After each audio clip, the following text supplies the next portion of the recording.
এই তুমি কে? আমার পিস্তলের গুলিতে আপনার ভাগ্নে আহত হয়েছে। তোর গুলি?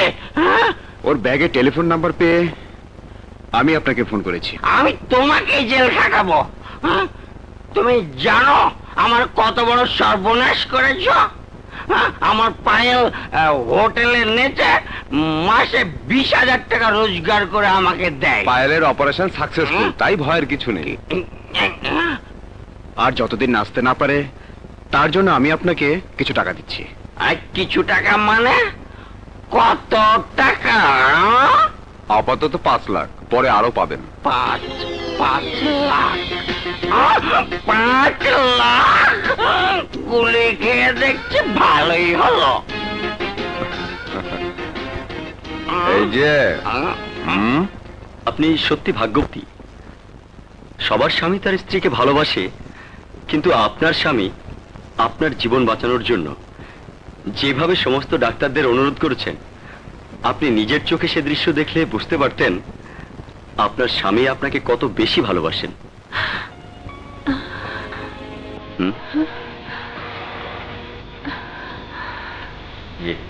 মিস্টার রবিন, আপনার স্ত্রী এখন সম্পূর্ণ সুস্থ। Thank you.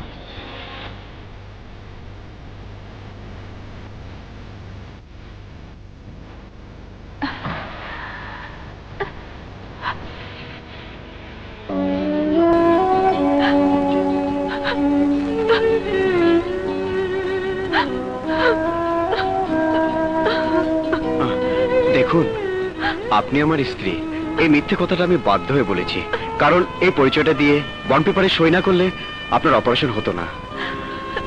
তাই আমি আপনার স্বামীর পরিচয় দিয়ে আপনাকে দুঃখ দেবার জন্য ক্ষমা প্রার্থী।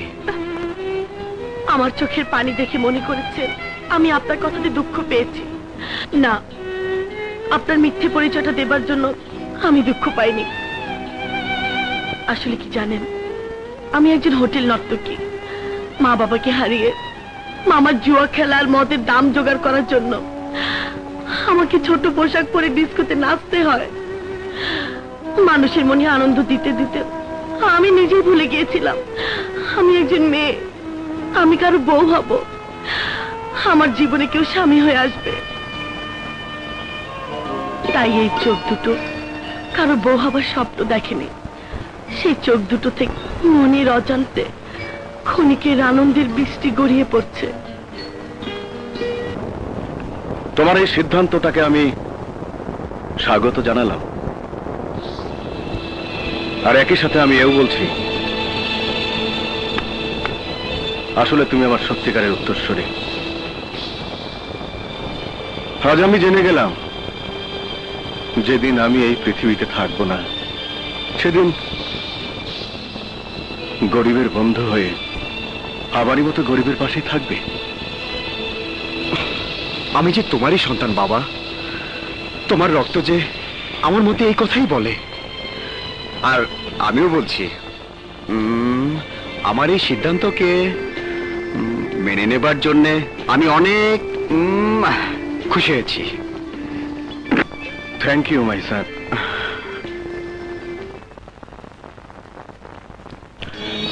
আমি তোমার কপালের সুখের না দুঃখের টিপ পরিয়ে দিতে এসেছি তা তো আমি নিজেও জানি না রে মা। আমি তোমাকে বলছি, পরিবারের সন্তান, মৃত্যুকে বন্ধুর মতো আপন করে পথ চলতে হয় আমাদের। তবু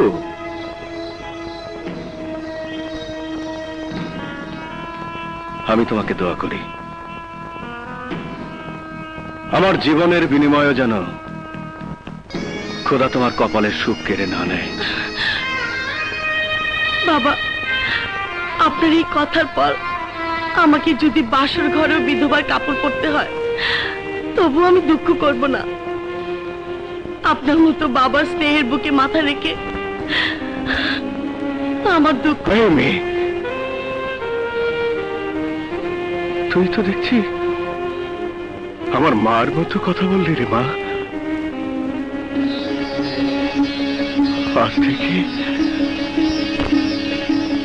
আজ থেকে তুই যে আমার সত্যি সত্যি মা হয়ে গেলি রে মা। বাবা বাবা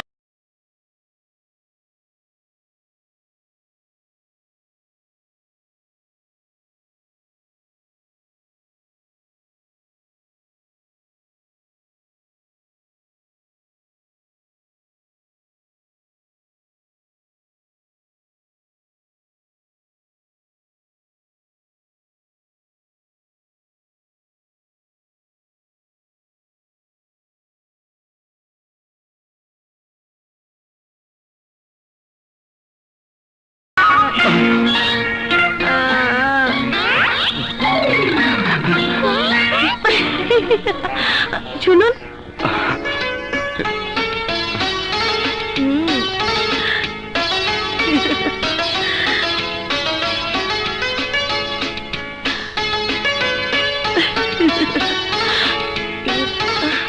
আমি আপনার দ্বিতীয় বর। যা আমি আপনার স্বামীর ছোট ভাই বিপ্লব। আসসালামু আলাইকুম। Wonderful, beautiful.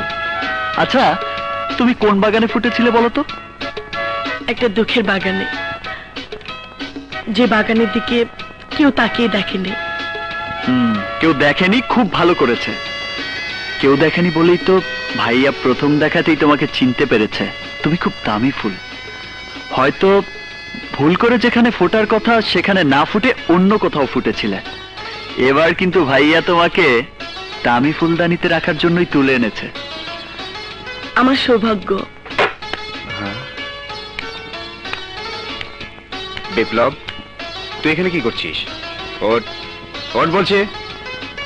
আচ্ছা, তোমার হয়ে তোমার বউয়ের কাছে তোমার এত প্রশংসা করলাম, আর তুমি কিনা এসেই আমাকে তাড়িয়ে দিচ্ছ। হ্যাঁ দিচ্ছি, কারণ ঘড়ির দিকে তাকিয়ে দেখ। ঘড়ির কাঁটা তো আর আমার জন্য অপেক্ষা করবে না। বুঝেছি বুঝেছি। চলি ভাবি। আচ্ছা, বাই, গুড নাইট। আরে যাচ্ছি তো।